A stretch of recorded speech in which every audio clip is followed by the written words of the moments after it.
Whole sports all plays. Yeah. Whole sports all plays.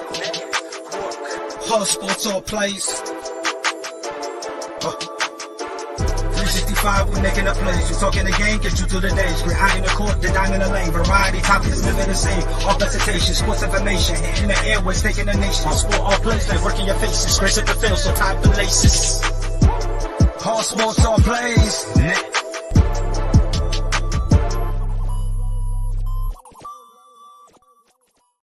Good afternoon, ladies and gentlemen, boys and girls, children of all ages. You already know what time it is. Yeah! It is for the best afternoon show on God's green earth. We live in a day where ESPN is firing everyone and their mom. We're keeping jokers employed. Yeah! But you gotta be good, because if not, we don't want you anywhere near us. That's what half of the scene is right now. It is your boy Pride. We got a stacked all MLB show, but before we get on with it, I need to introduce my right-hand man, my ride or die. This dude, if I could, I would marry him, but I can't because I'm already taken. But had I met this man first, my life would have been different.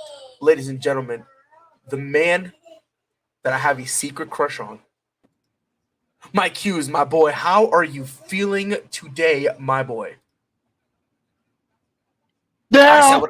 By the way, I said what I said, and I 100% meant it. Yeah! Man, you know, I feel the same exact way, except there's one key difference, Pride. What's I the don't care difference? about those kids or that marriage that you have, bro. I'll ruin it all.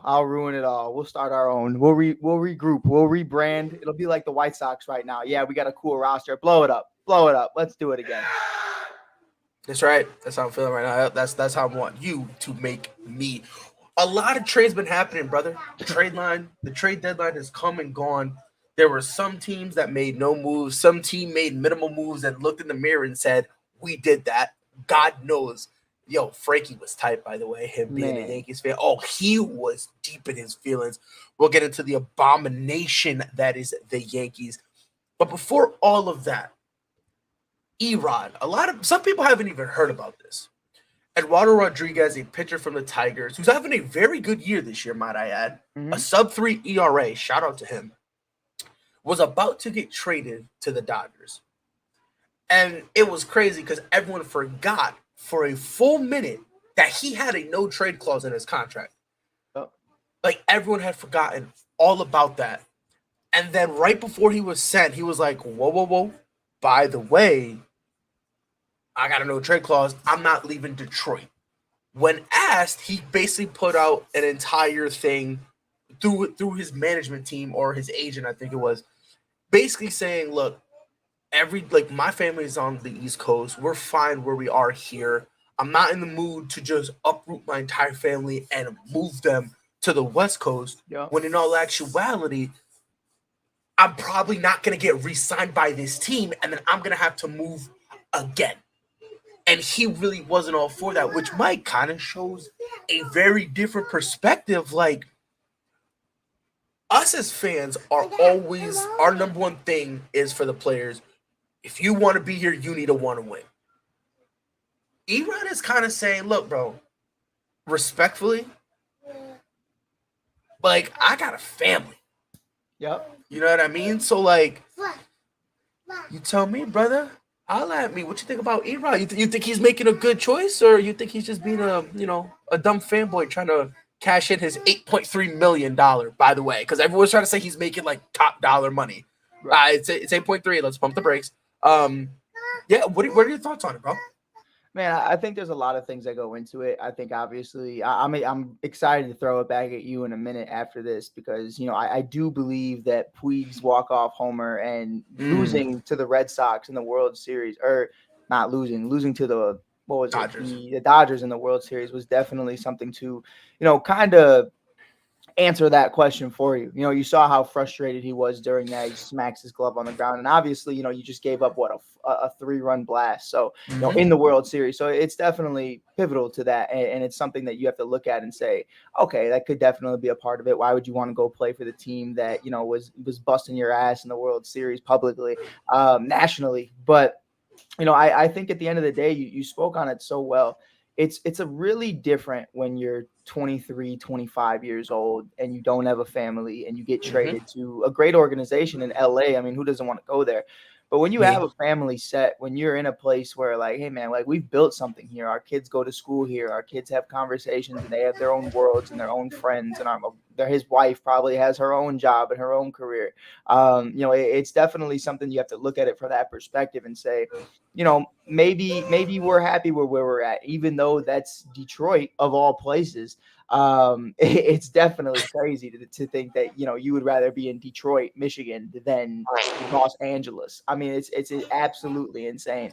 So, I mean, I respect it, honestly, because you've seen so many guys over the years, and I mean this respectfully to a legend, Albert Pujols, even being one of those guys who left the Cardinals just to go chase a ring in Los Angeles, because that's what comes with being a part of the Cardinals organization. You have to go win somewhere else because you're not going to do it there. But Randy, but it's definitely something that so foul.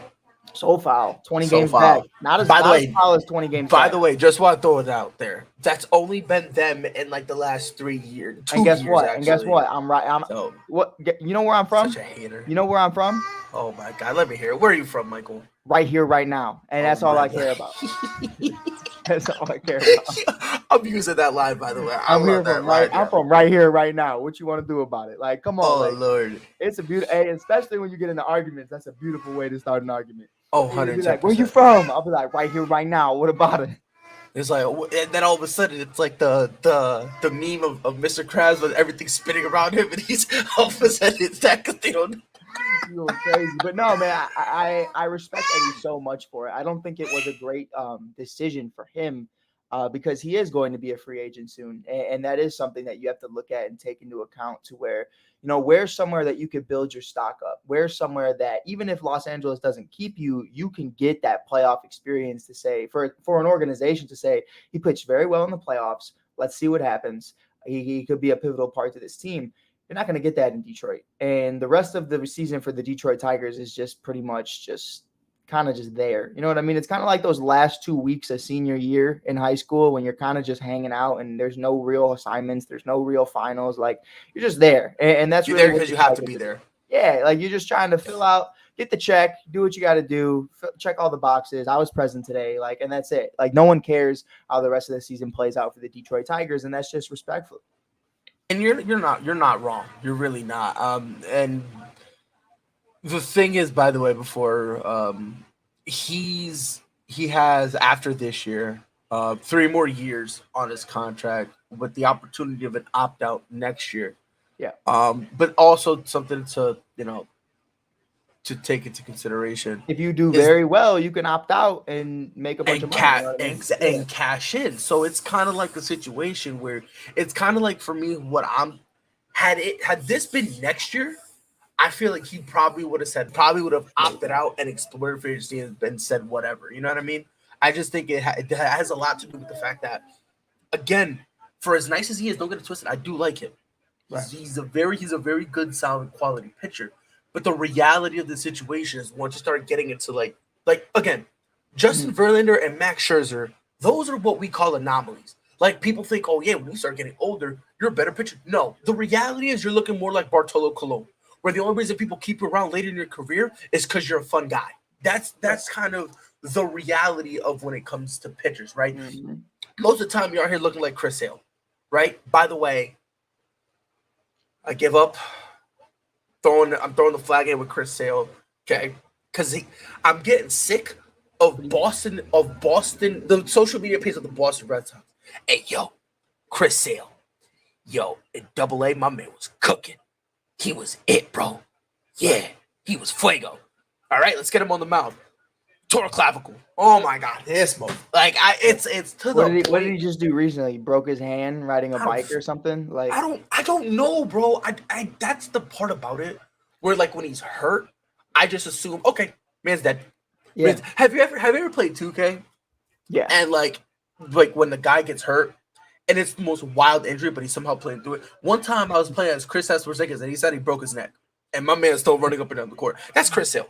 That's Chris Man, Hill. Like my no. man is just being held together by freaking duct tape. What I love the most, the ones that are my favorite. You ever play the show? You just play in the show and you're having a Yes. good time. You hit a Mhm. liner straight to the pitcher's head, like, and it's like 118 off the bat, bro, and he just cracks him. He flops, you know. He does that little animation. The where it's animation, like, yep. he does the animation, then he's back up, and he's like, Yep. he's ready to go. And I'm And he's like, good. no, he's dead, bro. He's dead. Like, Yes, he's that. I had one. It was funny you're saying that because right before we started, I was playing it. I was playing, and I hit it off of because I look and the one that I'm playing, I'm a shortstop for the Dodgers. I'm about to demand a trade. I'm getting sick of it. But it's crazy because like I actually was playing against Boston. I hit Chris Sale in his leg, and the animation he did the animation like he got hit in his calf. His entire body did a rotation. He dropped, and it was something new. He grabbed his leg, and I'm like, oh wow, this is actually kind of cool. And then mind you, I was playing career mode. So it was or road to the show. So it's like I have it simmed. Like when I'm batting, I have it simmed to my next appearance. right. And then when I'm base running, I'll do every pitch that way I can steal and all that stuff. But like I hit him and he did this whole song and dance like he was dying. And all of a sudden, it sims to me on first. And I was like, oh, let me hit square. And then my man just throws like I think it was like 101 off the gun. I'm like, what the what? I'm like, yo. I'm like, this is wild. I'm having a hard time with it because I picked the Cubs, right? And I'm a center fielder, and that's how I wanted to be. You know what I mean? But I figured like, okay, well, they'll just put me anywhere in the outfield when I get good enough. Bro, I've been in AAA for 3 years. I hit 80 home runs a year. No bullshit.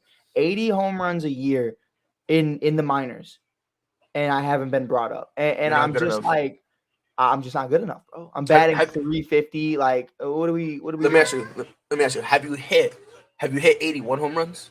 Dude, you know what it is? That's it. So you're not worthy. You're not worthy. Right there. You're not worthy. You said you're hitting 350. Yeah. Hit 351. Maybe we'll bring you to the table. We can have a conversation. You know what? That's a great way of looking at life, man. You're always just one. Matter of fact. This is what the Cubs think about you. Straight dog, and then on top of that, let's add a little coup de grace. That's how the demand a trade. Come over to a good franchise. Dude, that's the crazy part. I can't even demand a trade right now. No, you can't. I messed up in the beginning of the season when my agent called me. He was like, "Are you satisfied?" I was like, "Yeah, I'm cool." And you know, he only asks you once. No. Once a season, he asks you. Yeah. So you don't get the call again unless you say you're dissatisfied. Whether it be they change your position, you don't like that, or you don't like the team or whatever. But the crazy part about it is even if you don't like it, he'll hit you with the bro, we're in no position to do anything about it. Well, so I'm like, you should just ride it out. Yeah, I'm like, why are you calling me? I'm like, what's the point? I'm like, why are you calling me? Like, bro, bro, I'm coming off 3 straight MVPs, 3 straight triple crowns. And I'm like, yo, can I get back into the infield? Bro, we don't have no leverage. I'm like, man, whatever, dog. I'm like, yo, you're fired, bro. Like, you're useless to me, bro, at this point. You're fired, bro. Get out of here. Oh, God. But shout out to Erod, though. Family first, bro. Bigger man than me. If that's the reason, you know what I mean? Like, we'll see. I feel like as time goes on, you'll hear more about it. But I mean, I listen. I believe it could be what you said. That hey, yo, listen. Some guys, when they lose to some teams, maybe they don't want to go there, and it's a possibility too that he just doesn't like the Dodgers. Remember Ken Griffey Jr. Buddy said, "Yo, I'll go to any team except the Yankees. I will never in my life play for the Yankees." He said, "If the Yankees were the only team to offer me a contract, I retire." Some guys just have that, so it's a possibility that he feels that way about the Dodgers. Mm-hmm. Like you said, we won't really know until later down the road. Maybe even after he retires and someone puts him on a podcast and, you know, he'll start saying stuff. By the way, shout out. Oh, my. So zesty. I love it. I don't know how I feel about him right now. You know, him and I have a love-hate relationship. He wants me to love him and I hate him. So it's kind of like him and I are not really talking right now. I know. Michael, Tuesday was next level wild stuff. I honestly thought it was going to be relatively quiet. I really did think so. But no. We're looking at a guy who, and Michael Lorenzen went from Detroit to the Phillies, which I don't know about you. Great move. I loved it. That got me excited. It got me let me keep it PG. But it put me in a very certain mood that I only get when I see you. But before we get into that, we're gonna break down every single trade that happened. We're gonna give our 2 cents on it. The first one, Tampa Bay and Cleveland, which was the shout out Rob, by the way. Rob 2 cents. Shout out Rob. Got Rob 2 cents. And I believe these are in order from the first trade that happened to the last, in terms of not breaking, but actually being finalized. Okay. So the first one, the Cleveland Guardians, I almost said Indians. The Cleveland Guardians and Tampa Bay swapped players. Cleveland got first baseman Kyle Manzardo, and Tampa got right-handed pitcher Aaron Cavalli. I think that's how you say his name, because it looks like Cavalli, but then also looks like Cavell. I don't, he kind of looks like a Cavell. I'm not even gonna lie. Like, I'm looking at him and it's like it's a Cavell. He looks very basic. But Cavell is in my opinion, I think you have a very good. Michael, you dropped something, Buster. I don't know if you know, but you had dropped something. You dropped my mic. Yeah, just like you dropped my jaw. But Mike, brother, I gotta chill out. We on the radio. Oh God, bro, I gotta chill out, bro. We on the radio crazy right now. But Michael, how do you feel about Tampa trading a very quality arm for a guy in Kyle who is kind of been at best treading water in AAA? Mind you, this is before he got played, because before he got traded, there was the issue with the injury. He was on the 7-day IL and all that stuff. But I'm looking at a guy who is not really it, right? He started off kind of hot, started coming back down to earth. If this is me personally, I'm looking.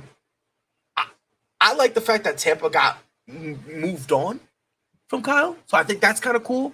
Yeah, but am I being too hard on the guy? What do you think about this trade?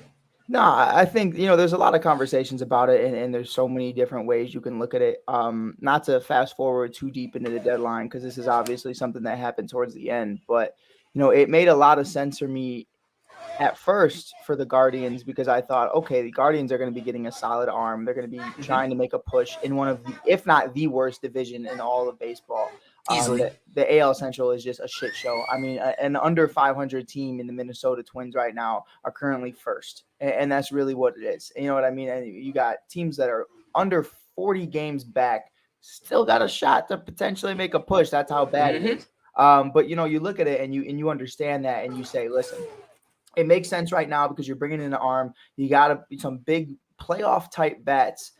And then we're going to fast forward a little bit later and talk about how Josh Bell was obviously traded as well to Miami. And that to me was kind of like, well, now it's contradicting itself. So that trade as a whole, I felt like was good for the Guardians at that time. And then obviously what they did later on, you're kind of just like, man, like, what are we doing? You know what I mean? Because last year in the playoffs, one of their biggest issues was they didn't have that bat that was veteran savvy, that was somebody who was going to be a part of the organization moving forward, somebody who's proven, somebody who's been under the lights for a few years.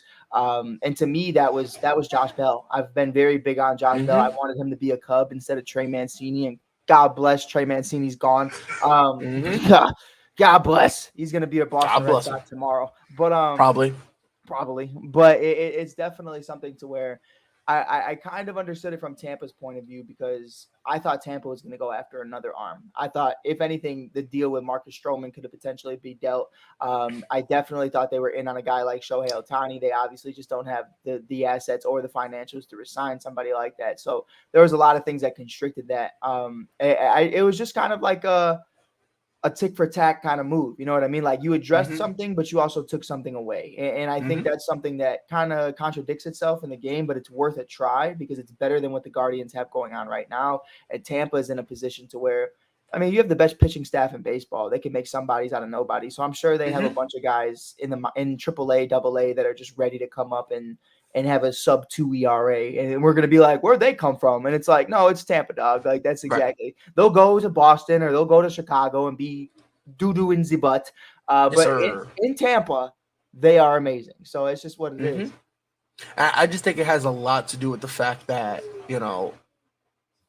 I think it has a lot to do with the fact that when you see these kids come in and you know their role and you know what they're comfortable with and you spending a lot of time with them, you can kind of plug them. It's kind of like a little bit like what happened with Blake Snell, right? When Blake Snell was with Tampa, guy looked like a stud, goes to the Padres, struggles, but then bounces back. I think that initial struggle was just they tried to let him do what he wanted to do. Remember in the World Series, I think it was the sixth inning, they pulled him, and he was upset about that. And It was he, early too. Cashman pulled him for no reason. For none whatsoever.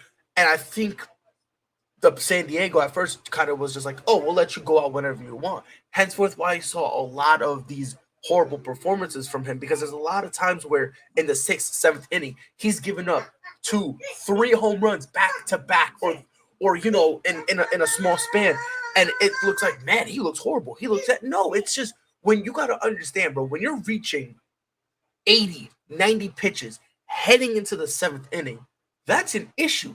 Yeah. He's having multiple battles, which is fine because, again, there's some very prolific hitters in the league.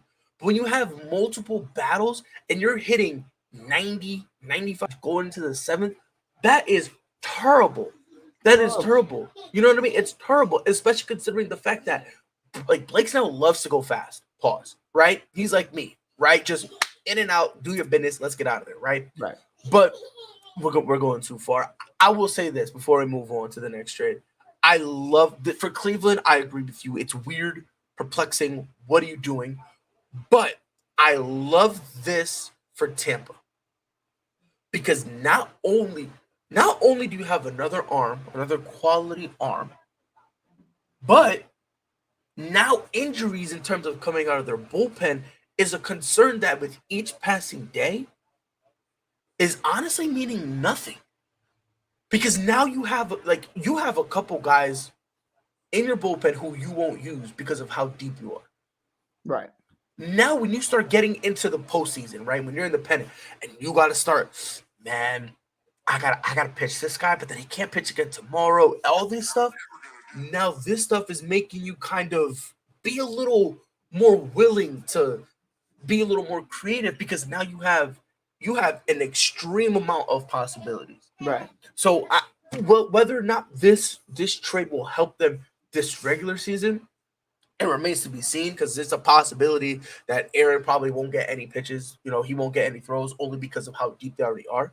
But come postseason, this trade will be proved to be extremely, extremely instrumental to any type of postseason success they have. Because now when you have multiple pitchers, now you're fine. Now you don't have to worry about, man, I'm going to have to throw my starter out there tonight and then have to scratch him next game. And then now you don't got to worry about any of that. So in terms of Tampa, I love it. Cleveland,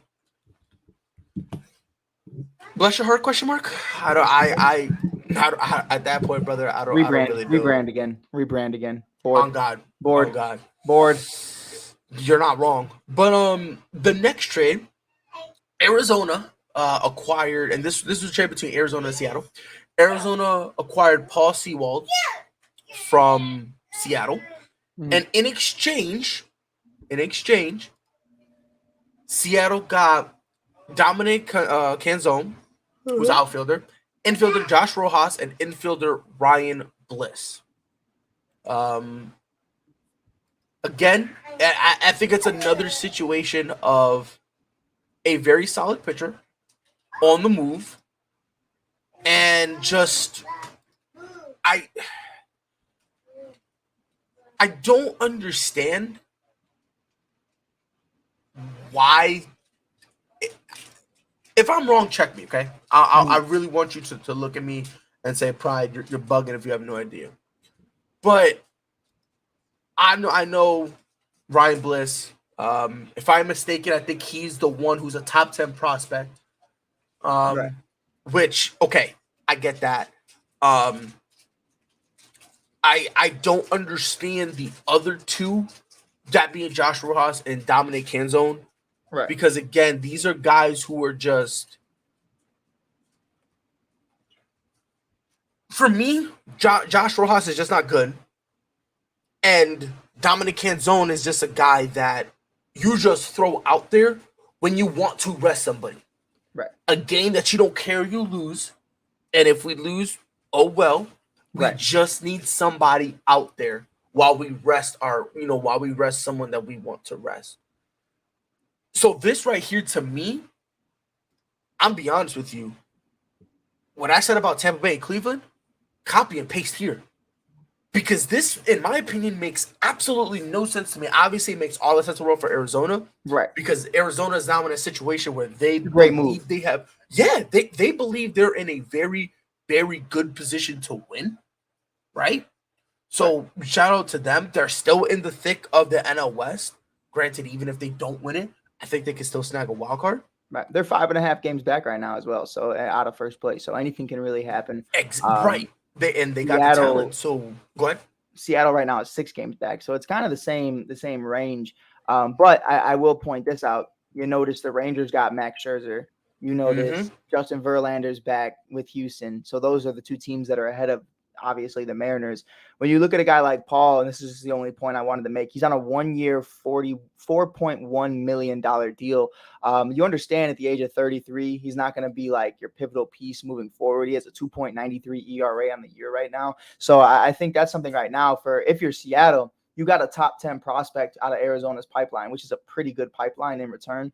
So I think, you take those other two guys and you're like, man, we really don't care. You know what I mean? You just fill it out, whatever you want to do with it. But they sold high. They sold high on a guy who hasn't really been a part of this system, hasn't really been a part of this organization too long. 33 years of age, kind of similar to, how me and you talked about how I felt about Marcus Stroman. If we could get top prospects for Marcus Stroman or a top prospect for Marcus Stroman, I was fully on board with it because you're 33 years of age. Are you going to always, for the next 3 to 5 years, have a 2.93 or sub 2 ERA?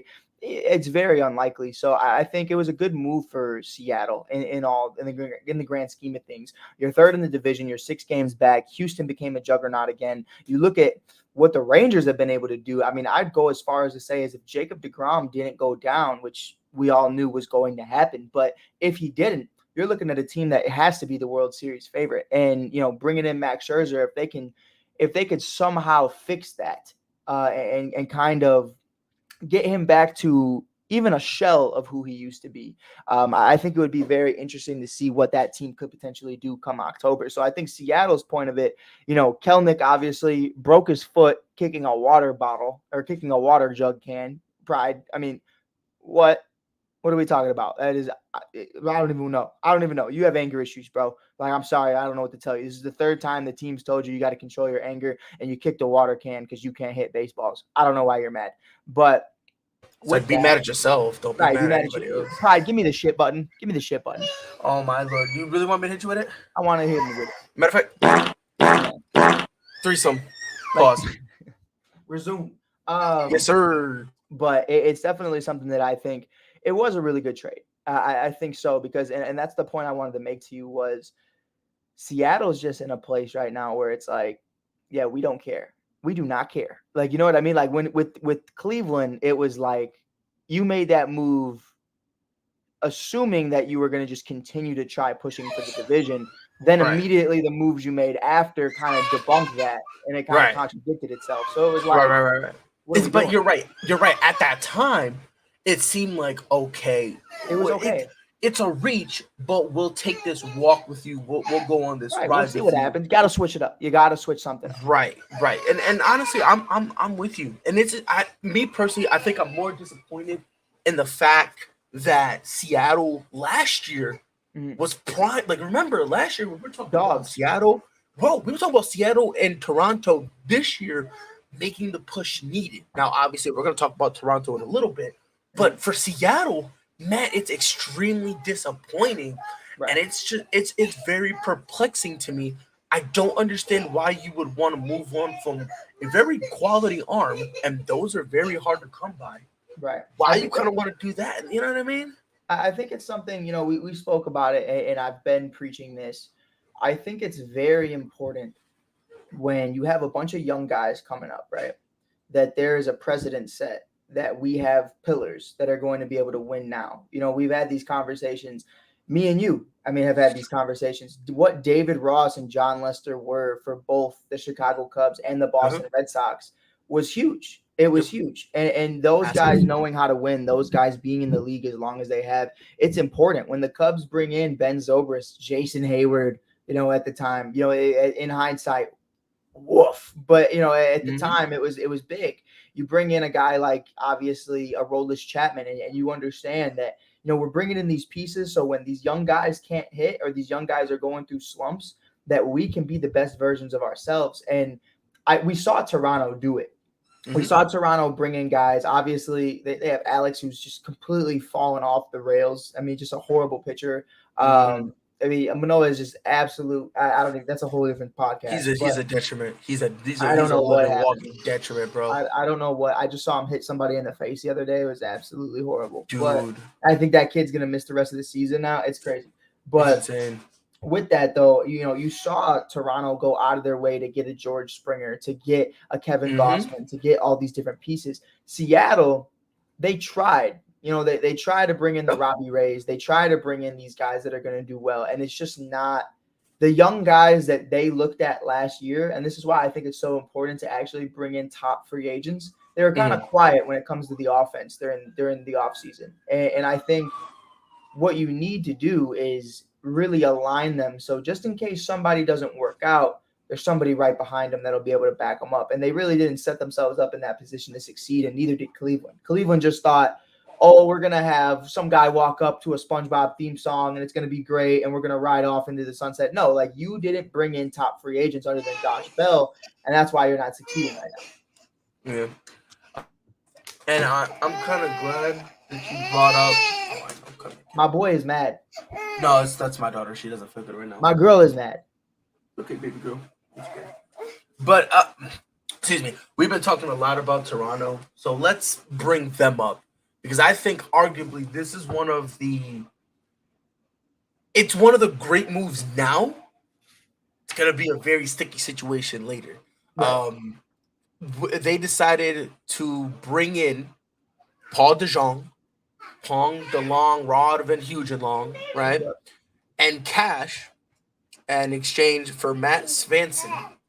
Now, here is for Toronto. This is why I get it.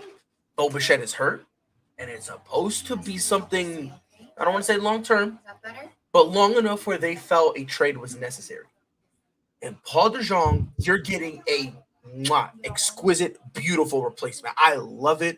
If Paul DeJong was here, I'm giving him the guac 8,000, bro. We're upgrading for him, brother. Okay?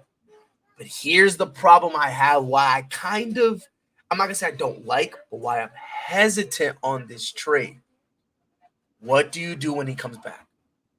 When Bo Bichette comes back, what do you do with Paul DeJong? Right. Mike, am I bugging? Am I tripping? Am I going to cover a hater? Or is this stopgap, quote unquote, solution just going to open a bigger situation down the road? Yeah, I think it's a good conversation. You know, right now, I was gonna sit here and say they could put him in second.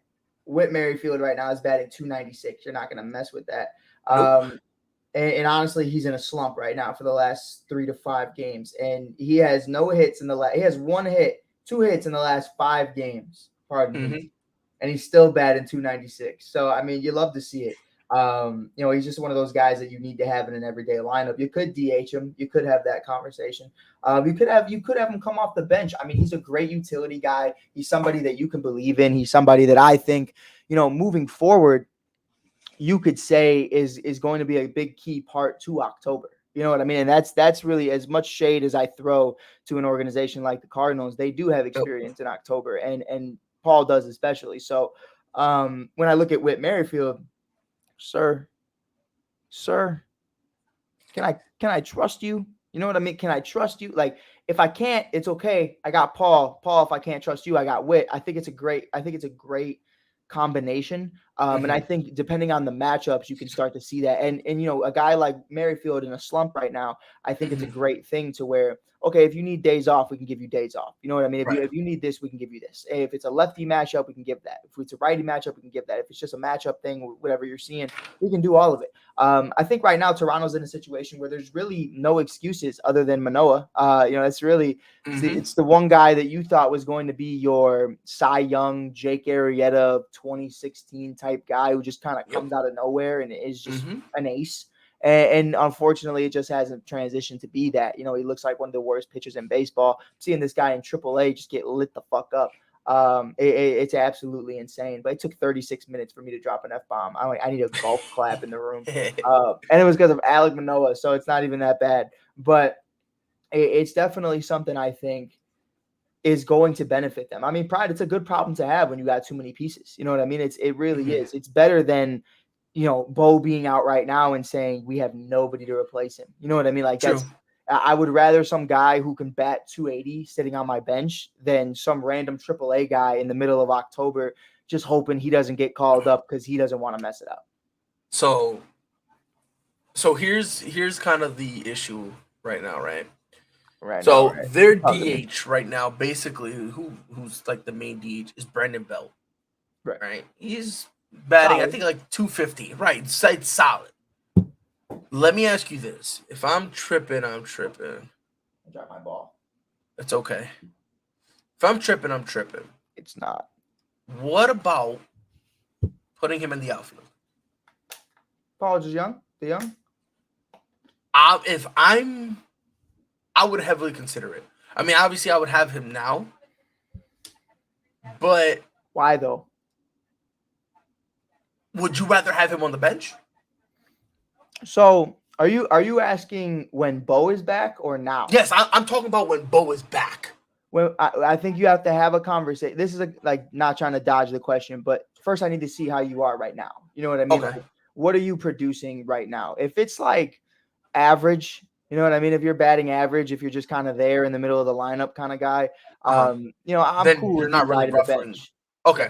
Ride the bench. Who cares? You know what I mean? But if he's hot, if it's Mr. October hot, like you have to have that conversation with yourself. Dude, DHing is batting 250. Okay, cool. If for some reason Paul DeJong is batting 280 or more, or even 270, you're starting to have a different conversation of maybe we put you on the bench. You know what I mean? Maybe we just kind of switch that over. He's not really your power guy who's going to go out there and be a typical DH. But he definitely can. You know what I mean? Like he definitely can knock in some runs. For me, I've always felt like a DH position. It's always the big poppies of the world. You know what I mean? But people don't realize that. I would, in my personal opinion, have a guy who can hit for contact as my DH before a guy who can hit for power. Because more times than not, he's going 1 for 4 on the day, unless you're Big Poppy. You know what I mean? Big Poppy is one of those guys who does both, and that was a phenomenal thing. So it's definitely something to where if Paul hits lightning in a bottle in Toronto and looks like 2018, 2019 version of himself, I think you're looking at him and you're saying, we have to keep him in this lineup. Like the Cubs just had a situation just now. Patrick Wisdom's hot again. We had to designate Trey Mancini for assignment because, I mean, as much as it hurts, it didn't.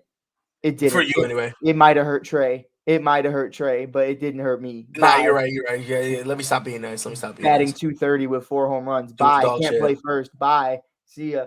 Which is wild to me because before, like, and this is what absolute he was, and then, oh my god.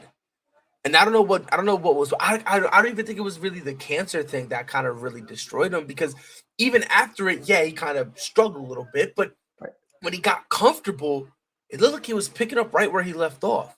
Then he goes to Houston. He didn't play as much. I just think it seemed like Trey Mancini is the dude that he needs to constantly be playing. He's not a guy like Rafael Devers, or he's not a guy like who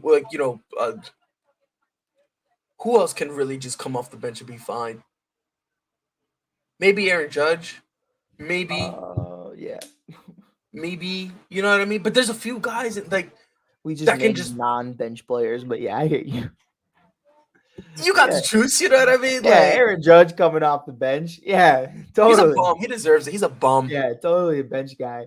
But now you know what I mean, right? Where I feel like Trey Mancini, he's got to play every single game possible because if not, he starts to lose himself. Right. And then you know this. We've seen this with pitchers. We've seen this with hitters. We've seen this with every single position.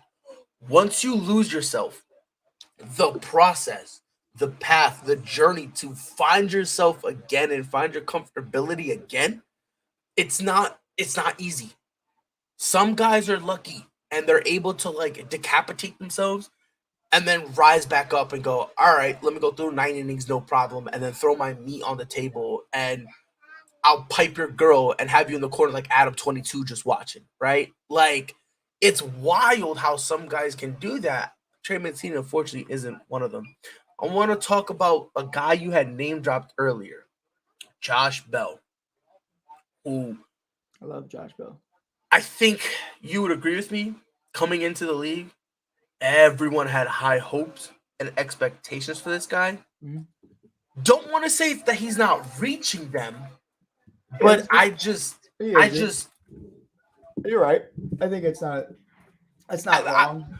I don't want to say he's a bum. Don't get it twisted. I'm not saying he's a bum because again, It's just what you were when you first came out in Pittsburgh. I looked at Josh Bell and I said, "That's going to be a problem. Like that's something." You know what I mean? Like kind of how I look at Ellie De La Cruz and I see that and I go, "This is going to be a problem." Ellie De La who? Sorry, 16-6 Cubs. Sorry, 41 runs in the last 3 games. Sorry. I'm drinking. Anyways, 20-9. But Soink scoop. with that, I looked at Josh Bell the same way, in all seriousness. And I saw him and I said, that kid's going to be a star in this league. And obviously he gets traded away. He went to Washington and, you know, then you're going to Cleveland and it's like, man, bro, dog shit organization. Now you're going to Tampa and it's like, it's a great organization, but it's still not a big market. I'd love to see how people view him every single day when he's in LA, when he's in Boston, when he's in Chicago. I mean, I wanted him to be the first baseman of the Cubs this year. If it wasn't Anthony Rizzo, I wanted it to be Matt Mervis or Josh Bell. And that's that for me. And Cody Bellinger, MVP Cody Bellinger is fine with me too. You know what I mean? I'm not mad about it. But you know, it's definitely a good place right now. And we're gonna talk about the other trade in a little bit, but for Miami, really bringing in, it was Miami that brought in Bell, right? Yes, Miami brought in Bell. Yes, not Tampa. I'm sorry, it was same place, but worlds. Miami brings in Josh Bell and Jake Berger, 2 big bats. And that for me is going to be everything because they're a contact team. So RBIs are going to be flying for a guy like Josh Bell and Jake Berger, and I think it's going to be a lot of fun. Which is kind of crazy because that's actually was going to be the next one I was gonna go into because the Josh Bell was the second one, which is that's the one that's receiving the most fanfare. Before that, they brought in Jake Berger for Jake Eder, you know, trading for Chicago, and I'm having the same thing with you. What I'm going to say about it is the same as I got to say about Jake Berger and Josh Bell. When you're a straight it's the same thing. When you're a straight contact team and you bring in 2 dudes who are power hitters, when you have virtually, if any, semblance of power in your lineup, let's bring up hole right there. That's going to be at this point, bro. Like they're going to be like spitting on fools, and it's crazy because for as much contact as they bring in, you do need to sprinkle a little bit of power throughout your lineup. You got some guys who's got power, but you don't have power hitters, and now you have 2 of them. You got 2 of them, which I think is going to help propel Miami to. Now, I'm not. Let me also pump the brakes here. I'm not going to sit here and try to pretend that Miami is all of a sudden going to be a super duper threat. That being said, they are still in the hunt for the wild card in the NL. That being said. So I'm not going to sit here and say that all of a sudden that they're going to end up winning the division because I think it's like what? Atlanta has a 12 and a half, 13 game lead? It's over with, yeah. Oh, you know, yeah, it's over. It's over, right? But in terms of being in the wild card and being a team you kind of do have to worry about, right? I think this is perfect, especially considering, like you said, Mike, they're out here with what 50. They're at 58 wins, doing straight contact. Pause. Straight contact.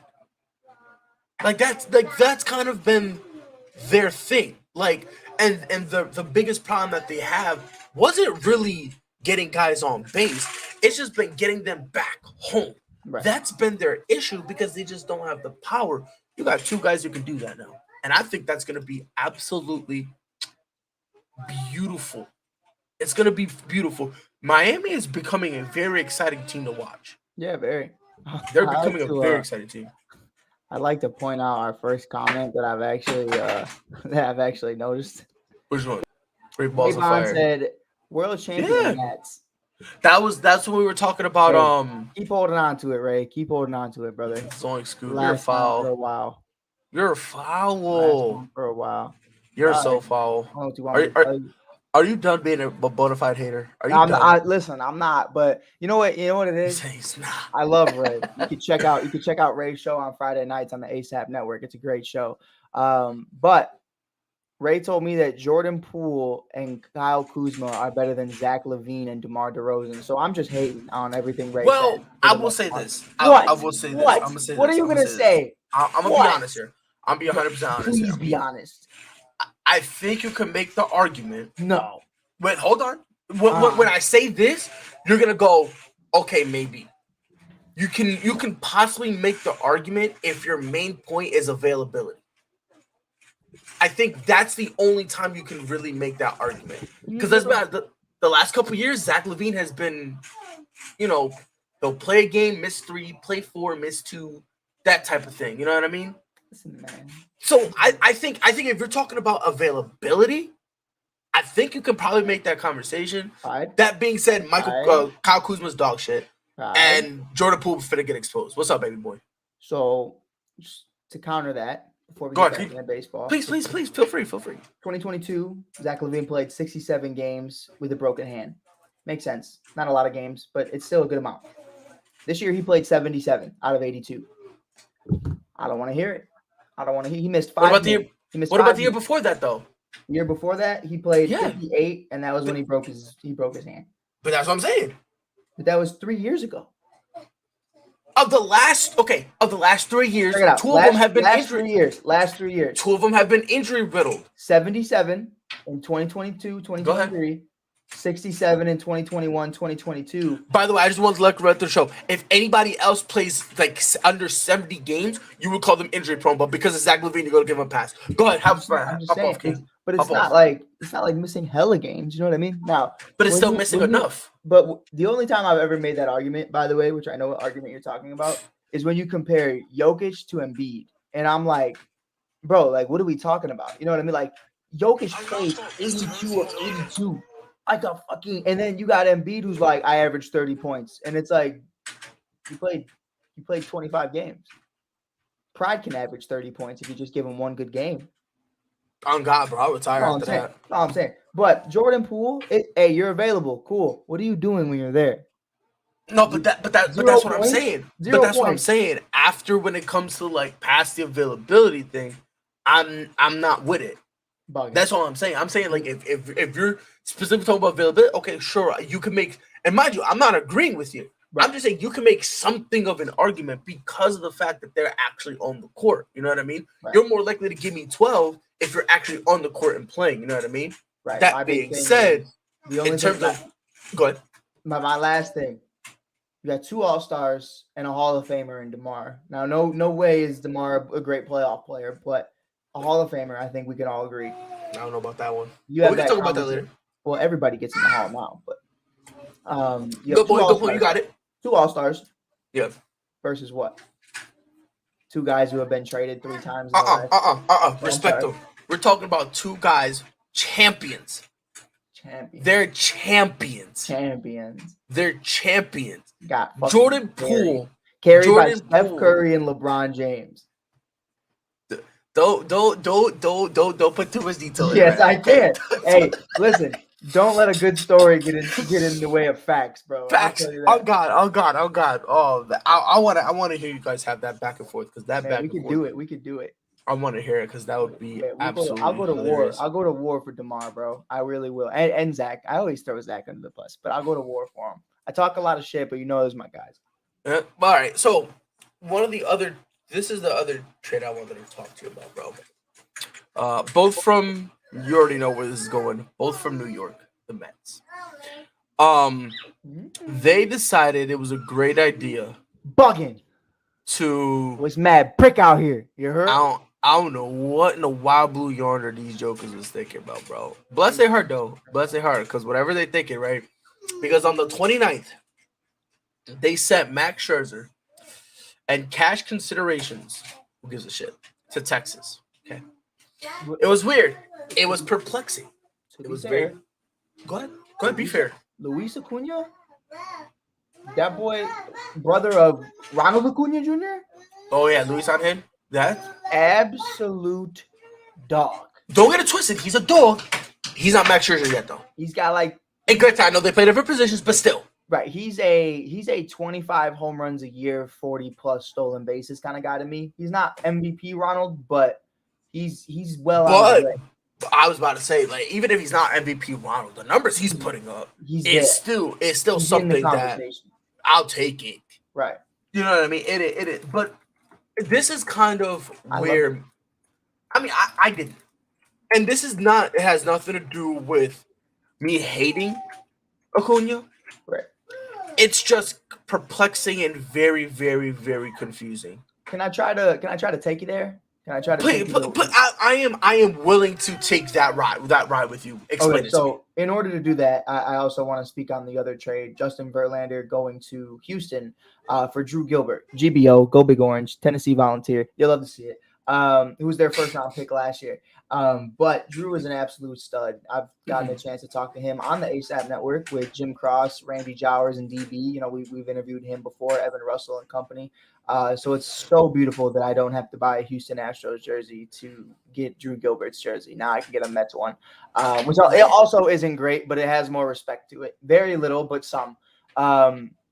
But with that, man, I want you to take a walk with me on how I kind of perceived it. So the Justin Verlander one hurts because it's like Verlander's still been very productive, 3.15 ERA. Obviously it just hasn't been perfect for him this year. But going back to Houston, I'd imagine that kind of rejuvenates. You know what I mean? Right. But the Max Scherzer one, Max just hasn't been Max all year, and that's really what it is. So when you take away what you traded and see that they're paying for these guys, that they're here, hey, we'll even pay to give you guys, these guys for a little bit, just take on the salary. It kind of reminds me of how you look at international signings. You tend to see guys who are on rookie deals, and instead, when you get them internationally, whether it's Ronald Acuna Jr., whether it's Luis Robert Jr., whether it's whoever, you look at those instances and you say, we have to pay these guys like $70 million over the next 5 years. And that's really how I viewed this, was like you're paying for prospects. And I think it's kind of like the international signing in a sense. It's just a different way of doing it. And I think, honestly, I've even heard people talking about it on the MLB Network last night. It could change the way we see things moving forward when it comes to trades. If you have a horrible player who, has the history of a guy like Max Scherzer, hey, man, we'll even pay for him to come to you. Just give us a top prospect. That's going to change the market of what a top prospect is worth. And I think it's going to be really interesting because you can start to see guys who super expensive teams might not want to trade for. Hey, if you give us your number one prospect, we'll even pay for him to come to you. And I think it's going to change. It could potentially change the way other GMs move as well. Yeah. I mean, for me, I get it. I mean, the reason why for me it didn't really make too much sense is right before they did this trade, they're still talking about contending. Yes. And I think so. Maybe my confusion isn't really the trade. I guess it's the buildup to said trade, right? Because you're sitting here and you're telling me we're gonna fight, we're gonna contend. They keep telling me that stuff, right? And again, okay, winning the division is out of it. right? Winning the division's out of it. But maybe if you strike some luck, maybe you can sneak your way into the wild card. Maybe likely, in all likelihood, it probably wasn't gonna happen because, yeah. Right. But at least they were telling us we're gonna fight, and it's almost like they weren't looking at the standings. It's almost like they're like, we're gonna keep fighting, and then they look and go, huh, it's not gonna work. And then they trade Max Scherzer, and then the conversation that they had with Max Scherzer, which I don't know if you saw it, but he came out and he was like, oh yeah, I went to them and I was like, so what are we doing? Are we gonna figure this out? And they tell him, nah, bro, we're not gonna win. And he's like, oh, okay, question mark? Right. Where do we go from here? You know what I mean? It's interesting, man, and it's something to where you've seen the Mets on the wrong side of it before. Cubs' #1 prospect, Pete Crow Armstrong, is in AAA right now. He looks like one of the best hitters and Gold Glove winning center fielders that you'll ever see in the minors right now. And I'm being so genuine. He's #7 on the entire pipeline in the MLB. They traded him for Javier Baez for 3 weeks. Yep. You know what I mean? Like, so to see them acquiring prospects for players that aren't playing up to that par, up to that standard. When they traded for Javi, they traded their one of their #1 prospects in PCA for Javi, who wasn't even having a good year. And they kind of did it to do it. Yep. And I like that they're starting to, Drew Gilbert, one of the most respected outfielders and hitters in all of college baseball. Okay, bring him into the fold. Brought Tennessee back into the fold in Omaha. I mean, that's when's you know what I mean? Like, that doesn't happen often. And you see that, and you go, okay, now I got Acuna, baby Acuna, who might be better than his brother. Who knows? We'll see. Who knows? You're right. Like, it's the conversation is there. Like, right. remember when the Bears brought in Riley Ridley, Calvin Ridley's little brother? Mm-hmm. He's also a wide receiver. We knew right off rip. You're not Calvin. You're not him. You're not him. Acuna's brother, Luis, is a star. Luis had a hit. People are like, "Ooh, you may not be him, but you're him in lowercase. Like, you're there. Yeah, you're there. Yeah, Timothy and Himerson. I mean, there's both of them that go hand in hand. So, and to be in the same division, Pride. Imagine if they're both MVP candidates in the same division 2 years from now, fighting for it. I mean, that's I'm beating my brother up. No, if I'm ever like that, I'm beating him up. I swear to God, I'm gonna hit him up and be like, "Yo, there's ACL at Thanksgiving." On God, I'm in the thick of the MVP race. Well, Levato, yo, come here, come over, bro. Come on. I'm gonna run un poquito, right? As soon as I get that, take a back to the knee, bang, run him over. My fault. That's it. On my fault. But the good news, I'm the MVP. It just good news is, bro, we're getting a paycheck this summer. That's it, bro. That's it.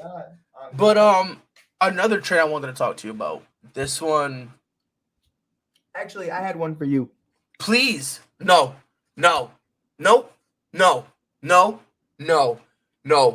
I know what you're gonna say. We're not. No. Michael, please. We're having a good show. Do not make me have to end it early. I'm not. What was I gonna do? I know who you're gonna bring up. Go ahead. I'm gonna give you a moment. Go ahead. I just wanted to talk about how Shohei Ohtani wasn't traded. Oh, okay. What did you think? Okay. Whew. Okay. My fault. Apologies, sir. What's happening? Nothing. So I gotta check the chat. Is something happening in the chat? No, nothing's happening in the chat. Nothing. Swear to God. It's just, I swear to God. Unless I'm not even in the chat. So if something happened, I'm sorry. But no, I'm not talking about that. Jesus Christ. I thought we were going to talk about something. I'm going to tell you afterwards so that way you can't bring it up. Okay. But Shohei Ohtani not being traded, I saw that coming from a mile away. Especially like when at first when they said, you're trading him in his last year, when the thought around the league is he's leaving anyway. That's kind of like the thought around the league. Where they're just kind of shrugging. They're going to let him come. And even if he doesn't, they're like, whatever. It is what it is. We're not trying to trade everything. Again, the perfect example you brought up. Nobody is trying to be like the Mets. Trade away your prospects to get a guy who was who was playing. I mean, I don't know about that, Skip, but who was playing horrible before. You get him, continues to play horrible, and then he walks away. Right. So I think they're kind of just waiting. It's just for me. Mm-hmm. It's just I get Ohtani not being traded. It just makes me laugh. Right. Because have you seen Lucas's his first 2 starts with the Angels? Man, I was watching. I was watching yesterday. He gave up 9 runs throughout 4 innings. Bro, that guy's cracked at Fortnite. Dude, cracked at Fortnite, bro. I'm real talking now, no exaggeration. I'm about to pull up right now what he did because it was horrible. Okay, I got it right here. So, I was watching it live. It was Austin Riley decked him, gave up back-to-back jacks. I was about to say it was back-to-back. It was Austin Riley. I think Matt Olson. I think it was Olsen and then Riley. I think it was. And if I'm not mistaken, if someone can quote me on it, I think it was like Olsen's 26th of the year. I was like, that Freddie Freeman deal is looking better and better every day. Well, okay, I don't want to. I love Freddie though. I love Freddie. I love Freddie Freeman. Older, so yeah. I don't want to make it seem like Freddie Freeman's a bum. He's not. But in terms of like Atlanta, you basically did get a younger Freddie Freeman. Let's keep it a bean out here. He's not a younger Freddie Freeman. 100%. You really did, and mind you, I love that trade. As soon as I saw it, I was like, got a smile like that kid though. Pride. Oh my man, beaver teeth. Leave it to Beaver. Oh God, bro, look at him, building dams. What a weirdo. What a weirdo. I love him. Man, but no, this is. I just want to throw it out there right quick. Yeah. His debut. 5 1/3 innings pitched. No. There was one before that. It was 2? Okay. Yes, my boy. There was one before that, right? I didn't know because it's been so it was quick. Yeah. So I don't know how. And mind you, he's had the same number of rests in between both of these appearances, right? Man. 5 1/3 innings pitched, gave up six hits, 3 runs, right? 3 earned runs, right? Okay. He walked 1 person, 5 strikeouts, gave up 2 home runs. Okay. It's rust. It's rust. That's all it is, right? New place, that's it. You got to remember, he's coming from Chicago, which is always cold, to LA, which is always hot, right? I know that's not the case, Michael, but let's just give him the benefit of the doubt. Let's be nice. I'll leave it alone if you leave it alone. Yeah, that's it. Let's just leave it alone. Don't say that shit again. I'm giving him every excuse how Chicago is always cold. And LA is always hot, and that weather stuff. The wind dynamic. Yeah, it's the wind dynamic. The stadium, everything's different, right? So his second should be better, right? Right. Uno, reverse, because my man said you thought that was the worst. Hey yo, hold on, watch this, because he comes out 3 and your soundboard too, bro. Okay, I'm about to find it and put it, but he goes, watch this, right? 3 2/3 innings pitch, which is less. Then 8 hits, which is more. 9 runs allowed, which, by the way, Phil, get it together from the like. Why would you allow your man to get beat up like that, right? And you still there? Like he could persevere through. After the 5th run, you need to hang it up and call it a day. But 9 earned runs on him. Okay, walks 3 dudes. Mind you, all the bad numbers are going up. And the good numbers are going down, right? He went from 5 strikeouts to 2, right? He gave up 2 home runs in his first appearance, 3 in his second. Got so mad that he hit somebody. Like, bro, think about it. But I swear to God, this is no exaggeration. The good numbers went down, and the bad numbers went up. Man, it's something for me. I think the writing was on the walls when they said they were going to get somebody to compete. And when you look at what they've done, and you look at, I believe they gave up Kai Bush and somebody else, 2 of their top 3 prospects. And when you hear that, you go, okay, they're going to get a stud. Yep. But when you look at the pipeline and you look at their farm system as a whole, I remember you were talking about that. They already were a bottom team. They were already a bottom team. Now those were I believe those were both the only 2 guys they had in the pipeline. In the top 100. In the top 100. And there's still one the pitcher had like a 7 ERA this year. And Kai is just whatever. But you don't know yet. And it's something to me though.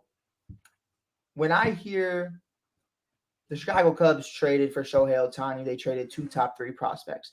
I know that one is P. Crow Armstrong, who's number 7 overall, and the other is in the top 30. But in this case, you're in a situation to where you're trading your top 3 prospects that aren't highly regarded by the rest of the league. So to you, they're top 3. To us, to the Boston Red Sox, to the Chicago Cubs, to the Los Angeles Dodgers, to the New York Yankees, they wouldn't even crack the top 15 of our pipeline. And I think that's something you need to take into consideration. When they made a move like this, they didn't have the ability to bring in a Max Scherzer, because obviously you're looking at a guy like Acuna. You know, you don't have the ability to bring in a Verlander because you don't have a guy like Drew Gilbert. And that's something that hurt them so much. So the move that they said, Shohei, just wait, bro. We're going to bring you someone to help you compete. Ronaldo Lopez and Lucas Giolito, who's a rental, and said how much he wants to stay in Chicago. That's what you gave me. And if I'm Shohei and I'm sitting in that dugout watching this man, or I don't know if he was on the field, but I didn't see him. But it was something to where I'm standing there watching this man give up 9 runs and over 12 runs in 2 starts.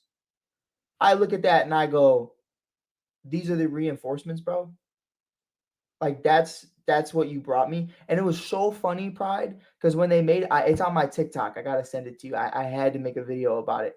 I'm laughing, just staring at the TV. There's a Shohei Ohtani New Balance commercial during the pitching change.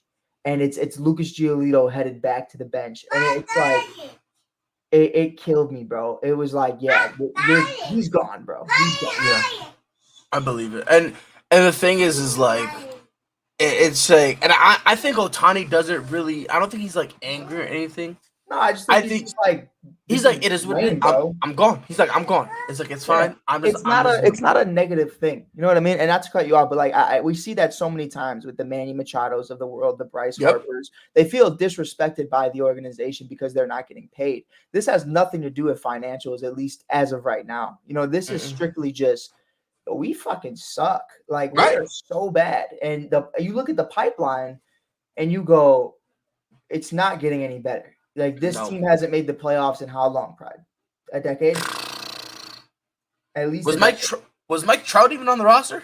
I think he's made 1 playoff appearance, if I'm not mistaken. He's made 1 playoff appearance. But hear me when I say that, right?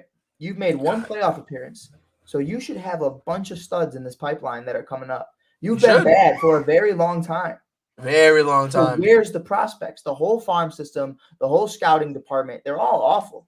You know, you banked in a guy like Mike Trout. You bring in a guy like Shohei Ohtani, who only wanted to go there for Mike Trout and the weather and obviously the DH. So you look at that and you go, now that it's a universal DH, now that you have so many other stars in the league and Mike Trout's been more injured than ever lately, you're starting to look, if I'm Shohei Ohtani, hey, man, not only have I cleared Mike Trout, but I think I could find a better co-star than Mike Trout, which a few years ago would be crazy to say. But now, if you're being real, the injuries are the same in a sense, but if they're becoming more extreme.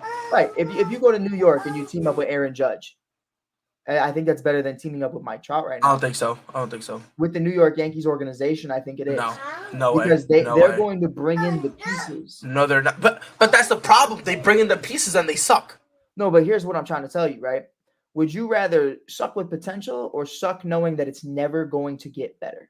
I would suck knowing it's never going to get better because I'm not going to have that false sense of security in my head. You hate the Yankees so much. Not only that, but in all actuality, I'm not going to go to a situation where, okay, I got a good co-star, but then I still got to deal with Giancarlo Stanton getting injured too. I got to deal with another guy in Anthony Rizzo who was supposed to come in and help us. All of a sudden, buddy's being like the Darren Williams of MLB, forgetting how to play baseball, right? And it's this constant reshuffling and all this stuff. Where if I'm Ohtani, I don't go there. If I'm Ohtani, I'll be honest, I don't go to any team where I'm supposed to be the missing piece because I already went through that in LA. I already went through that with the Angels. I'm trying to go to a place where they already have something, and I could just be plugged in. And it's great, and we're fine. I'm not trying to be there and pretend to be a savior. I already tried to do that with the Angels. And all that has done is made me contemplate going back to Japan. That's what it's all made him contemplate doing. Like, him going, yo, this is what all the hype is about with the MLB. Like, a lot of the guys who came from Japan to pitch over here, Just messing around right now, bro. yeah, I'm like, this is it. Like Stumbling this is, into another MVP, just hanging out, having fun. I'm mad, like, but that's like, I don't know. Me personally, I think if he really wanted to like to win, I think there's a few teams he can go. I think the Blue Jays, Toronto, I think that would be. Now the only problem is, would he be okay with the weather? That's, I think, would honestly, because they have something. They have something solid there, right? And then nice court, Vladdy, Bo, George, right, and they can produce, right? So you'll go in. I think he'll fit there. If the Texas Rangers can keep doing what they're doing, you add Ohtani to that rotation. Now you have a situation where Max Scherzer doesn't have to be Max Scherzer, right? If he stays there, Pat, you know what I mean. Jacob DeGrom gets back at some point. You know that's what I I'm mean? saying. Because now you have Jacob DeGrom, and now you can be. Now you're more comfortable being. They're literally playing. They're literally playing the show with salary cap off, bro. Like, if we're gonna be honest, right? They're just doing it, like, right. But I think there's a good amount of teams where he can go in, and he doesn't have to carry them offensively and with his pitching. I think the Dodgers are a big one too. You saw his relationship with Mookie Betts recently. You know, he says how much he loves Mookie. He says how much he wants to be there. You have Freddie Freeman, Mookie Betts, and company. It's. I mean, eventually, you're gonna have to run out of money, and I think the Dodgers are on the verge of running out of money, bro. You have to at some point, bro. Right? Because they're just throwing blank checks at this point. Right. I mean, I don't know. Are they gonna run out of money, Brad? Probably not. Let's be honest, probably not. If you get Ohtani, I think you make that money back in 7 years. You want to know the God honest truth? Do you want to know the God honest truth? Do you want to know the God honest truth? I think you make it back in less. It's definitely. I mean, the jerseys, the gear, the sleep, the ticket. Because think about it, you can increase that stuff exponentially. Win a couple World Series championships. That's more playoff games. And so now we have a complete different conversation. So I think if they get Ohtani, I think they make that money back soon, before 7 years. They might make that money up before his contract is over, depending on how long his contract is. Most definitely. I think they make that up way before. Right. Now everybody else's contracts as well, you know, that's a different conversation of how much. I'm just talking about specifically his. For that one, man, I'll take it right now. Give me that contract. Another confusing move that was made. Mike, you're smart. I want you to see if you can break this down for a casual like me. Okay. What is St. Louis doing? They're doing it wrong. On God. Because, like... Talking about Flaherty? Yes. Like, we suck, so we're going to get rid of everyone. But let's go get a quality arm in Jack Flaherty. Oh, yeah. And Baltimore stupid for letting that slide. Twisted. Got it backwards. What do you mean? Flaherty went to Baltimore. No. Yes. No. Yes. I'm retarded. Can't say that.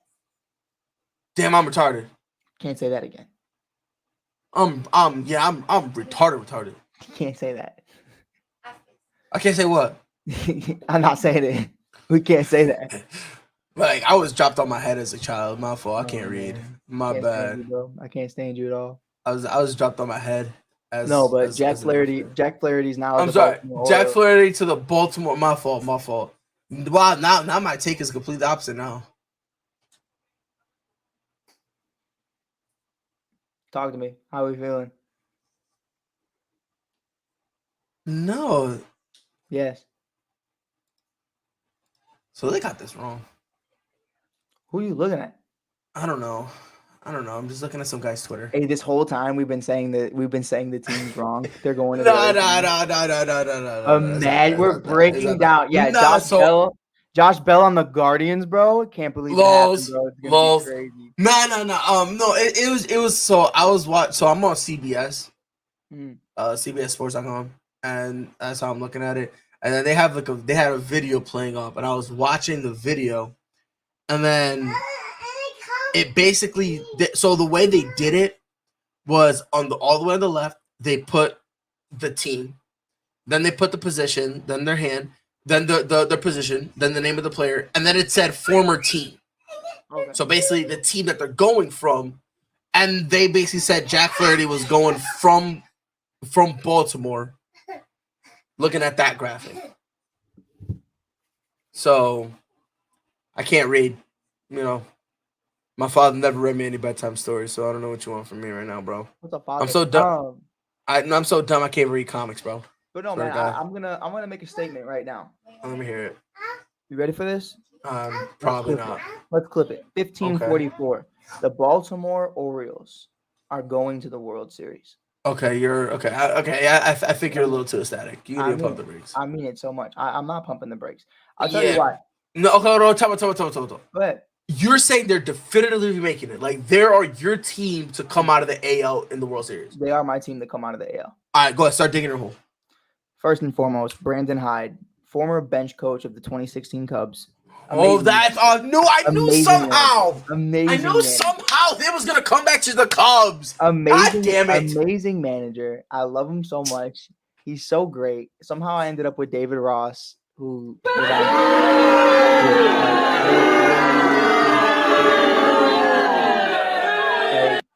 how did that happen? I don't know. It just hey, what's your experience after playing baseball? I was on Dancing with the Stars. Oh, okay. You're the manager now.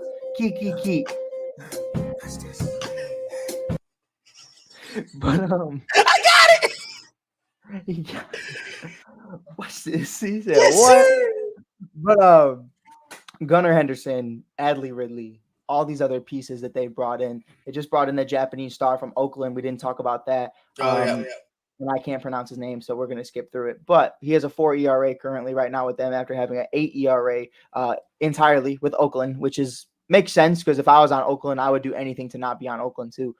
Get out of the game as much as possible and go home, crack a beer. You feel me, Pride? I'm so for real. Hey, first inning, my hammy hurts. I'm leaving. Parking lot, gone. I'm going to go tailgate. I'm going to go tailgate because what? But, it's definitely something for me that I look at the Baltimore Orioles kind of the way we looked at the Seattle Mariners, kind of the way we looked at the Toronto Blue Jays of last year, the Cleveland Guardians. And you look at them and you say, the only thing those teams we just named and we've been talking about didn't do is bring in reinforcements. To bring in the kid from Oakland, to bring in Jack Flaherty, who arguably was an ace for the St. Louis Cardinals until he had injuries. And he's been on his grind. He's been healthy the majority of this year after coming back from injury. Mm-hmm. You look at those pieces, you look at these young kids, and like we talked about earlier, I'm seeing you put pillars next to them, put big dogs that are ready to win now. And that's something to me that I think is going to surprise a lot of people. And I think a lot of people in the American League already know that. But when you go up against teams in the NL, I think it's going to be crazy if they had a matchup with the Braves. Now, obviously, we all know what the Braves are going to do. And I think the writing's on the walls for how well they can perform top to bottom. They're 10 times better than they were the year they won a championship, in my opinion. But it's going to be interesting. You tell her to shut up, Pride. What color? Naomi, be louder. As I was saying, folks, I'm really interrupted by a dude who literally puts his fingers in his own butt, scratches it, and smells it. I will say this. Yeah, I'm talking to you, Michael. Anyway, as I was saying. Oh, you were talking to me. Yeah, you goofy goober. Listen, bro. Show's going off the rails, and I don't even know why. Who you telling, bro? See, this is why they want to get rid of me. Give me that. Give me that Usher sound one more time. Oh, you want it one more time? You want it one more time? One more time. Doodle Bob. I don't know why I'd be thinking. You remember that one SpongeBob episode where SpongeBob was like a DJ, and like that was the type of music he would play. And it'd be like it would just be like straight like keynotes, and you'd be like, this shit kind of hot. Speaking of SpongeBob, on God, that's Paul George. Every time he goes up for a dunk, I'm just violating everybody today. I don't care anymore. We started off so strong. It took an hour and 19 minutes for us to go off the rails. I'm proud of us. Oh God, bro, 100%. I will say this though, like I think even if they win the division, Baltimore respectfully has no chance. I don't think they beat Tampa. I don't think they. Anyone from the AL Central, they're smacking. I will give you that, right? Like Cleveland, Minnesota, It That's it. maybe No, that's it. That's it. Detroit, No, because that's it. Detroit is No, no, no, technically no. Detroit is 6.5 No. out. So No. we gotta be consistent. We gotta be consistent. We So gotta be true. consistent. I'm being No. very- In all legitimacy, it's Minnesota or Cleveland. In all legitimacy, but we gotta give Detroit a little credit because there are I'll give them only some 6.5 love. back. I'll Just a smidgen. acknowledge you're there. That's it. Okay, that's it. That's all you gotta do. And You goodbye. ain't gotta do anything else. That's That's it. We'll acknowledge them, right? But and then from the AL West, check it out. So you're driving, right? Take a walk. Yeah. Driving. I'm walking. Park. Red light. Boom. You're stopped. Homeless guy with a cup. You look, acknowledge him, look forward again, or you look at your phone. You know what That's I mean? it. Like That's it. that's all I can do. Yeah, Yeah. That's it. That was so That's it. rude. That's it. That's it. yeah. I don't care. Canceled. Okay. Like homeless people. Mans was homeless. Get your financials up. Yeah. I'm horrible. Hi, baby girl. I will say this. There. Oh.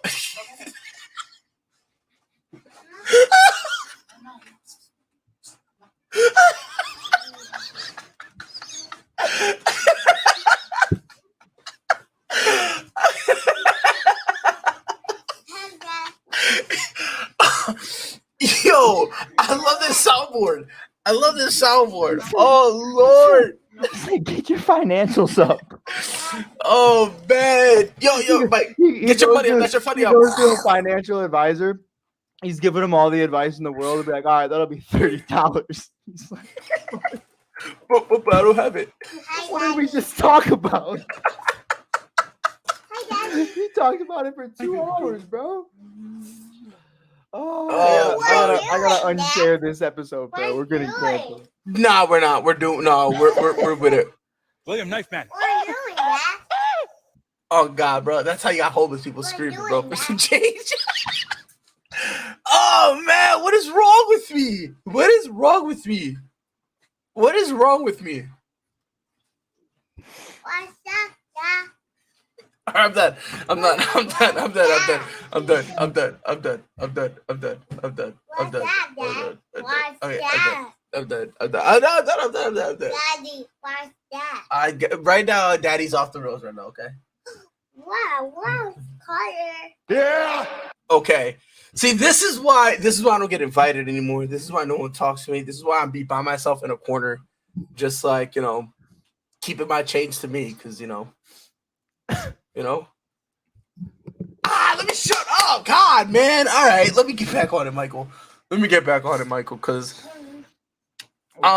We're fired. Hey, oh my Lord, dude, good I've thing been there hasn't been any fireballs lately, or that would have been a million people reach would have seen it. Yeah. Michael, I have one thing, because it's kind of funny how we're talking about Oh, Glenn's here. Glenn's saw it. Glenn's. I'm glad you're sticking by us, bro. I'm glad you're sticking by us, because Lord knows anybody else would have abandoned us in our time of need. But speaking of robberies Yeah. and charity Yeah. and just giving stuff away for free for no reason whatsoever, Yeah. Homelessness. Detroit gave he said Michael Lorenzen to Philly, which for Philly, I love it. I really do. I love Michael Lorenzen. Great story. That dude, he's been through, bro. He said I He's stepped away and came back to this. as long as we're entertaining, that's all I care about, bro. Oh, that's all That's that it, bro. That's all This is me exhausted, drained, and just not caring. That's why everyone else is, because they're too scared to say anything, bro. You feel me? These dudes be trash, bro. They be changing their minds quicker than freaking. Let me shut up, bro. Let me shut up, because I'm about to hurt some feelings, bro. I'm about to hurt some feelings, and I'm not in the business to do that. Yeah. Psych, boy. Yeah. Some of these motherfuckers be just chirping like goofball McGee's. Michael. Yeah. Michael Lorenzen goes to Philly. I love it. I think sure. I that made me feel great. Again, like you said, it's a feel good story. Everything old buddy's been through. If I'm mistaken, didn't his pops pass?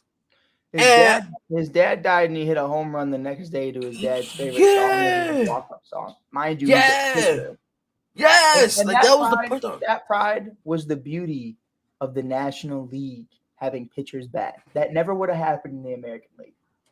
Never would have had that moment. I mean, yeah, but I mean, sometimes I miss it every now and again. And then I remember that you Darvish standing there just waiting to get freaking struck out. Just vibing. Just happy That's to it. be there. And it was like, okay, never mind. I'm happy where I'm at. Oh man, you know what? I'm gonna say it. I don't care if I get a treble because Mike, you opened it. So everyone, if you're gonna get mad at me, blame Mike too. You Darvish stands there like the homeless person stands outside of your car waiting for change. Just straight standing there, not moving, nothing, just looking at you. Like, I know you see me. 100%. But one more time for the people in the back. Get your money up, not your funny up.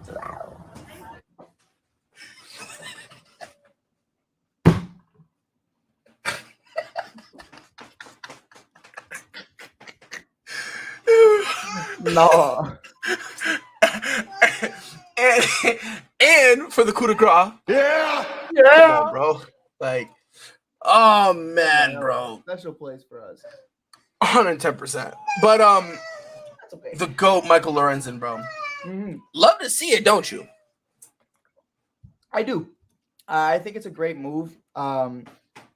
It's definitely something that he's not your 1, he's not your 2, he probably isn't your 3, but to be a 4 or a 5, he's going to be absolutely incredible in that role with this Phillies offense right behind him if Trey Turner can ever figure out how to hit a baseball again. Oh dear God. But with that, man, Bryce continues to get better. You know what I love? They put Bryce Harper at first base the other night.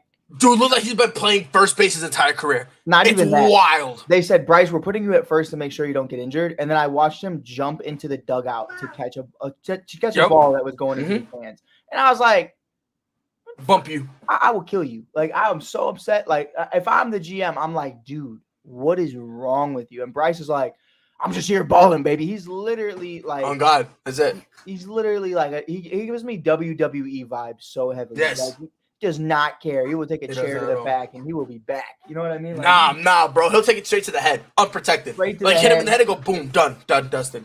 Get back up, just like Edge. He's gonna do it. But Yeah, that's right. with that though, man, I think this is a solid move for them because that's something they definitely desperately needed last year. You know, the Noah Syndergaards of the world just didn't work out. And guys like that were so crucial in the playoffs, especially getting to the World Series, shocking the world and getting to the World Series, really. It's something that I think captivates that and kind of gives you that idea that we still believe in this team. The fact that they didn't stay put. You know, when you stay put, there's 1 to 3 reasons. 1, your GM doesn't know what you're doing. Kind of just where you're at. 2, ownership doesn't allow you to do what you're doing. Or 3, you either believe in the team or you just simply don't. And that's kind of a 4th option, but it's relatively the same. You know, if we don't believe in this season, we're not making a move because why are we trading away prospects? But if you believe in this team, then you keep them and you don't sell. So the fact that they didn't sell, the fact that they didn't stay put shows that it's not that they don't believe in the team. It's not that they think they're a year away. They believe they're here, right now. And I think that's something that's really important and really key for them moving forward is it's a boost, man. It's a boost to this roster. It's a boost to this team. The pitching staff was obviously a big part of why they lost in the World Series last year to the Astros, which credit to the Astros, you know, they were a phenomenally well put together offense and with an amazing rotation. So it was going to be hard to beat them from the get-go, no matter who you were, Atlanta, New York, whatever. Like, it was going to be a challenge. And I think for Philly right now, to get another key arm that just is very underrated, but understands the assignment of what he needs to do, I think it's really beneficial for them moving forward. Yeah. Before we hop out of here, there's one team I want to talk about. The dog shit Yankees. Man, we didn't even talk about the moves the Chicago Cubs made. No. I mean, do you want to? Man. I'll give you the opportunity now. You know what? I don't want to. Because I don't think they did anything on Tuesday. We brought in Jeimer Candelario, I believe, Tuesday night. Was that? No, it couldn't have been Tuesday night. It was Tuesday night. It couldn't have been. It had to be Monday night. It was literally. Oh, yeah, how was it Tuesday night when the trade? I was about to say the deadline happened on 6. It was Monday night. Yeah, they brought in Jeimer. I'll be nice. Let's rewind that because you know, you guys brought in. Well, you guys did a couple moves. on Monday. A few Yeah, weeks. you guys got a couple pitchers and an infielder, I think it is. Yes, sir. Right? Jamer Candelario, who, by the way, is 8 for 9 right now batting with the Chicago Cubs. Went 4 for 4 in his debut. You want to know something I didn't know, Pride? That's why I wanted to talk about it. Let me hear it. Who is the only part of the 2016 Chicago Cubs that is left on this roster? Could you name him? Don't tell me.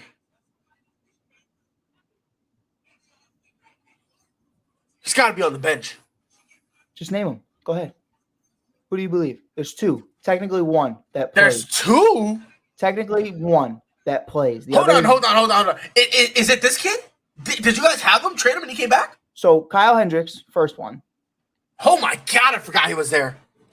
David Ross is the manager, so you could take that for what it is. You know what I mean? But he was there. I'm not going to count that because I'm talking about active player. Right. But Technically, you're right. Technically, it is too. Jamer Candelario came up in 2016 with the Chicago Cubs in his rookie year for Chris Coghlan, who was put on the injured list.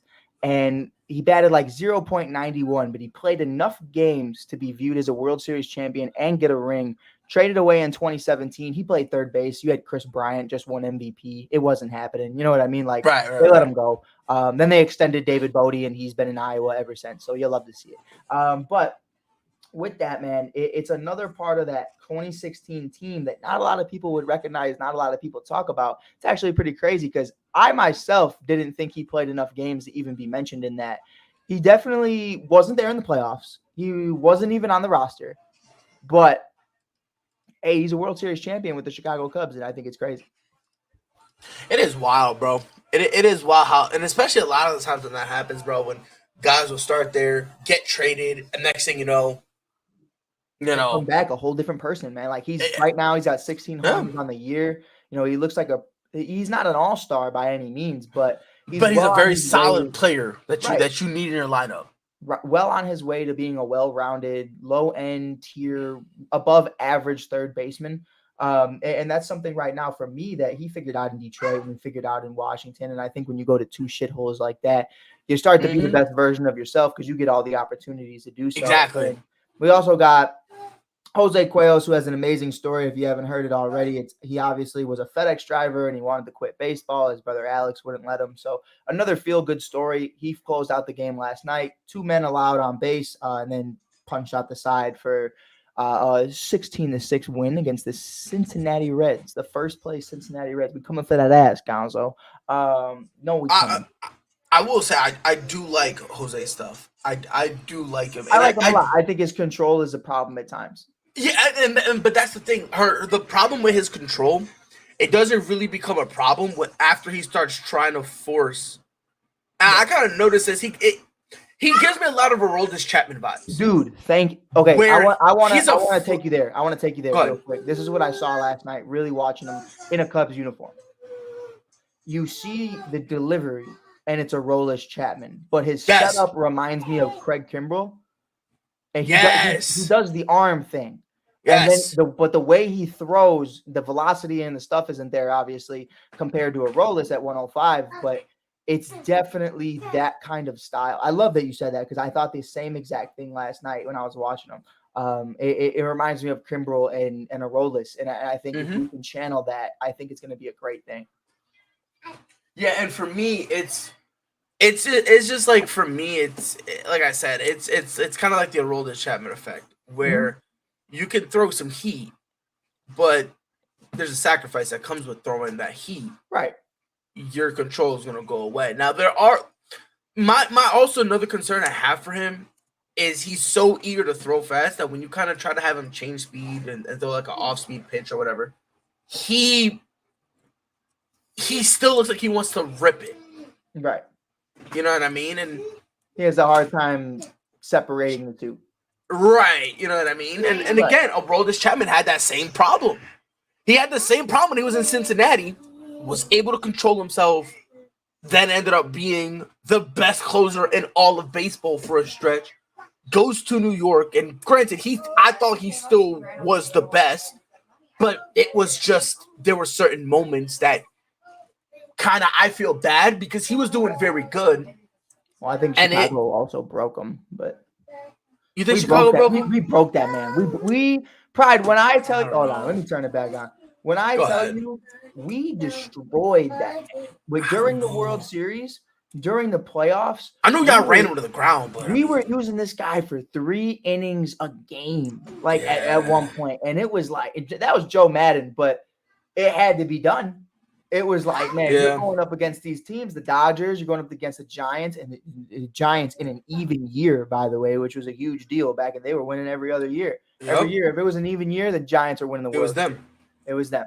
And when you go up against the what were the Indians, couldn't guard that 3-1 lead though, so we don't call them the Guardians. But womp womp. But it's definitely something that I think you started to see a change in him after that, and I think maybe complacency was a part of that. Maybe satisfaction, winning a World Series, you're at the highest level now, just cash out and hang out.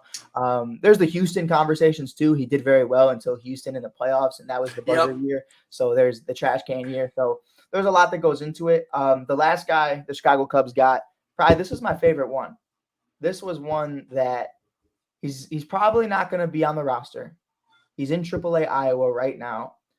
Josh Robertson from the Durham Bulls in the Tampa Bay Rays AAA affiliate. Or I believe they're AA or AAA. It's like a 4-something ERA. Not great. 27 years of age, right-handed pitcher. What I loved about it, Manny Rodriguez, who's a minor league guy, came up a little bit last year, not great. Adrian Sampson, who is unplayable in the majors. These are 2 guys right now in the minors that are on bigger deals, mainly Adrian. And you're looking at that and you're going, what are you doing? What are you providing? We signed you to be an MLB starter or an MLB arm, and you're in Iowa, and you're not doing well in Iowa. So I was about to say, and that's and I don't mean to cut you off, but for me, that's the problem. Like, I understand sometimes you need to send guys down, but you're not coming back up. Right. And honestly, for me, that was kind of why I kind of was like, I'm just more surprised someone actually took them. Now, obviously, it's Tampa, right? It's Tampa. So if there's any team that could kind of make you fix your stuff and kind of tap into something, yes, it is them. But I just thought Chicago made a great move. I think it was smart. Granted, again, yes, you're getting a guy that you're probably going to cut. You have a kid with upside. He's got something there. Upside, and you took away 2 guys that just weren't providing much of anything. And here's the thing. Even let's say for the sake of this argument, let's say for some reason Josh Robertson ends up, being a bust and you move on. That's okay. You still are saving money. Right. Adrian's off the books. Exactly. So we've already seen what Manny can do. And it exactly. And even at his peak, it's very, very underwhelming. It's kind of like, we'll put you out there to be a middle reliever for an inning to buy us time, sure. But if that's the apex of what you can bring to the table, I don't necessarily think you really have a role nowadays, right? I love that because it's, we have David Bodie making $80 million off that original deal for 1 grand slam against the Nationals, Ray Bond. But to win the game, by the way, bottom of the 9th, 2 outs. David Bodie, fuck you, Washington. But with that, you really break that down and you say, David Bodie's just hanging out in Iowa. We have to kind of do that because nobody wants David Bodie. Right. But we're not going to allow other guys to slide if we think something has value. And they didn't care. They say, hey, you want him? Take him. That's fine. You know what I mean? And it's a beautiful thing. So I love the moves. Jamer, to me, what he has the ability to do is make this lineup elite. What we've seen from this team the entire year, and I've never told you this because I'm not going to lie. You know what I mean? From 6 to 9, I question a lot of things. But now you're able, like yesterday's lineup. Yesterday's lineup was my favorite lineup we've ever seen from the Cubs all year long. And it's not even, I don't even think it's the greatest lineup that they could potentially have. Last night we had Nico Horner batting first, playing second base. Christopher Morel DHing. He's batting over 313 at DH. If he's in the outfield, if he's at third base, second base, he's not doing too well. At DH, he's batting over 313. He's playing second. You have Cody Bellinger. He's batting third. You have Dansby Swanson batting cleanup. Ian Happ fifth. Sixth is Yan Gomes, who's batting over 330 in the month of July and going into August. He's been an absolute stud. I don't think that's going to continue too long, but it's cool for right now. Seiya Suzuki batting seventh. Jamer Candelario batting 8th, and Patrick Wisdom, a guy who can knock in 2 home runs a game. You know, he's one of those guys, he's going to strike out or he's going to hit a bomb on the wavelength. And that for me is everything, because now you have him at first base. You have Jamer Candelario, a legitimate third baseman. You can have all these guys in a position where the Cubs can have one of the best defenses in all of baseball now. And it's because of the fact that there isn't a wide gap at third base. Everything else is great. You know, you still have guys like Miguel Amaya. You still have other guys in this rotation, in the part of this bench unit that Nick Madrigal. I mean, we can do this all day, of guys that you believe in and you think could potentially make this lineup a lot deadlier than it is. So I like it a lot. One move fixed everything, because you didn't have a third baseman, you had to put Patrick Wisdom at third. Because you don't have Patrick Wisdom at first, you have to play Trey Mancini. You know what I mean? Now there's a chance where Mike Tauchman can play every single day in center field. You have Cody Bellinger at first, or Patrick Wisdom at first. You know, we can do all these different things, and it's a beautiful thing because the roster is complete for the first time in a long time from an offensive production standpoint. Obviously, pitching wise, you know, I think it can get better. Marcus Stroman just got put on the 15-day IL, and it says he has a hip injury, but the reality of it, I think, in my opinion, is you had a rough July, so just go back down there, chill out, work on some stuff, and come back up ready for August. And I'm excited about it, though, man. I'm really excited about it. So I love the moves. They weren't blockbuster. You know, there was no Juan Soto, there was no Shohei Ohtani, but it was really dope. Yeah, I was about to say, like, the moves you made, yes, they weren't blockbuster, but they made sense. Right. They made sense in Not terms forcing of, things. right, like either we're just trying to get money off the books, like they did with the Adrian Sampson, Manny Rodriguez, kind of getting them out of Dodge. Right. Whether it was, you know what, let's put a little faith in a youngster for upside type of situation, which is Jose. That's kind of a situation where, you know what, we think we can kind of mold this guy into what we want. You know, let's give him some opportunities here and there. And I listen. I think you guys, and especially too with the infielder, Jamer. Yes, Jamer. That's another one where it felt we're not forcing anything. We're giving up guys who we don't believe in, or guys who we just feel like it's time to move on, or and guys mind you, not to cut you off, but this is a guy you know very well. This is a guy right. you drafted. You already had him, right? And the only reason you gave him up was because Chris Bryant was there at the, exactly. So right. had they tried, did that whole rebuild thing a couple years earlier, if there's a legitimate conversation that Jamer would have never been dealt. Well, let's talk about, you know, the Astros drafting. The reality is the Astros drafted a current lawyer, a guy who's not even in the league, number one overall. Chris Bryant goes number 2. In a redraft where you see Chris Bryant go number 1, the Cubs probably have Jamer at third base in that as we speak. And that's a great point too, because again, if he goes first, there's legitimate conversation that unless something catastrophic happens, Cubs would have took a lawyer, and I lost my mind. Right, but there's a legitimate chance. We're looking at Jamer the way we looked at Chris Bryant. No, I don't think he was ready for that. I don't think he was ready for that. No, I'm talking about now.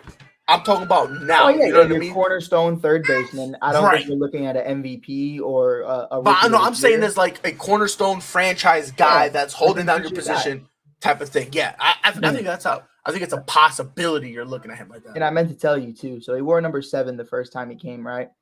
And this time he's wearing number 9, and it's the first time number 9's been worn.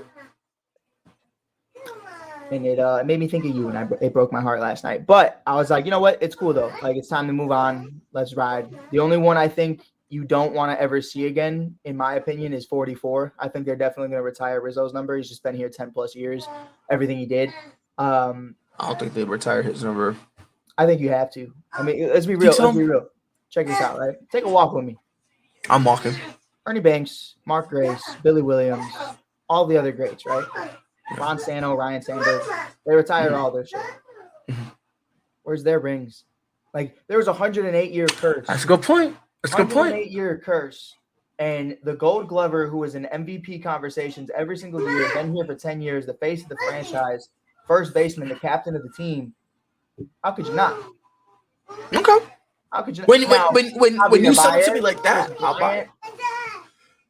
You could make an argument for Chris too. You really could make an argument for Chris. I was about to say, I think you make an argument for Chris. I think Baez of those three is the only one where you're kind of like, yeah, you're kind of like, there's respectfully, like I don't think they retire any of their jerseys. That's just me. However, you want to hear my stick, because I think the Ricketts are in a position of profiting and making money, bringing in tourist attractions. I think you see a Chicago 90s Bulls fan. I think you see Dennis. I think you see Scotty. I think you see Michael. I think you see all three of them get retired. I think they make statues of all three of them. And I think a big part of that, to be honest with you, I think it could be one huge statue of all three of them. You know what I mean? Like, I don't think it's out of the realm of possibility, just because all three of them were there for 6 to 8+ years. And I think what they provided and what they did for the city, it'll just never be forgotten. And obviously Baez came in second in the MVP conversation. He's won a Gold Glove. Chris has won Rookie of the Year, MVP. Rizzo is a multi-time Gold Glover. He's the captain of the team, heart and soul. Like, I look at them the same way I think the Bulls value a guy like Michael, Scotty, and Dennis, and it's the big three. And I think whether they have statues outside of Wrigley or just their jerseys hanging up on the flagpole, I definitely think all three of them would get the nod. But if more anything, it's Chris and Riz.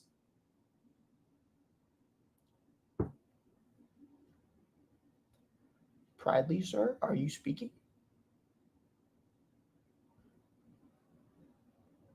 Pride, why is your name the dark-skinned Messi?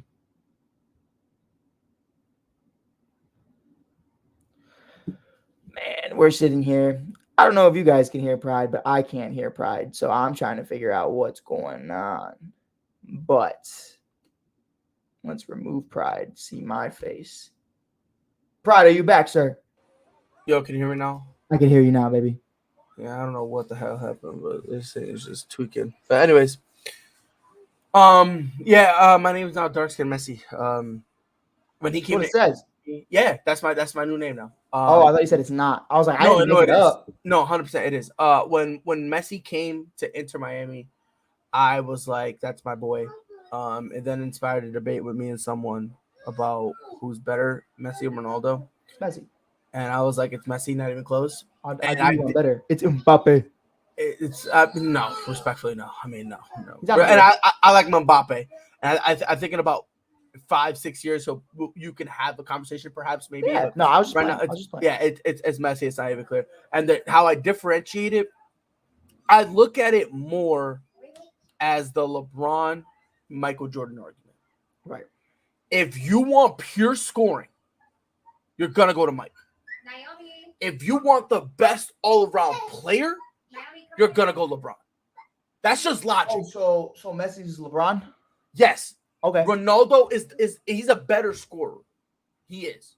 I'm with that. But in terms of everything else, Messi is better. And what you're sacrificing in scoring is really not that bad. It's not bad enough. I'm not listening to a dude who, Damien, do me a favor, bro. Roll out of bed. Roll out of bed there, Buster. Okay? Roll out of bed and maybe I'll take it legitimately. Until then, you know what to do. That's just me though. Like, I look at it as I need to see what you bring to the table, what you're best at, all that stuff. Ronaldo's a better scorer, and I'm gonna never take that from him. That being said, though, outside of that, I'm looking at a Messi who can do basically everything Ronaldo can do, and sure, the scoring isn't there, but I still do think that the sacrifice in the scoring is not enough to make you kind of freak out. But yeah, I was deep throat Messi, so that's kind of as you should. Pride. Are we wrapping it up, baby? We're wrapping it up, bro, because I gotta put pause on some of these kids now. I gotta put pause. Oh no. Yeah, I gotta.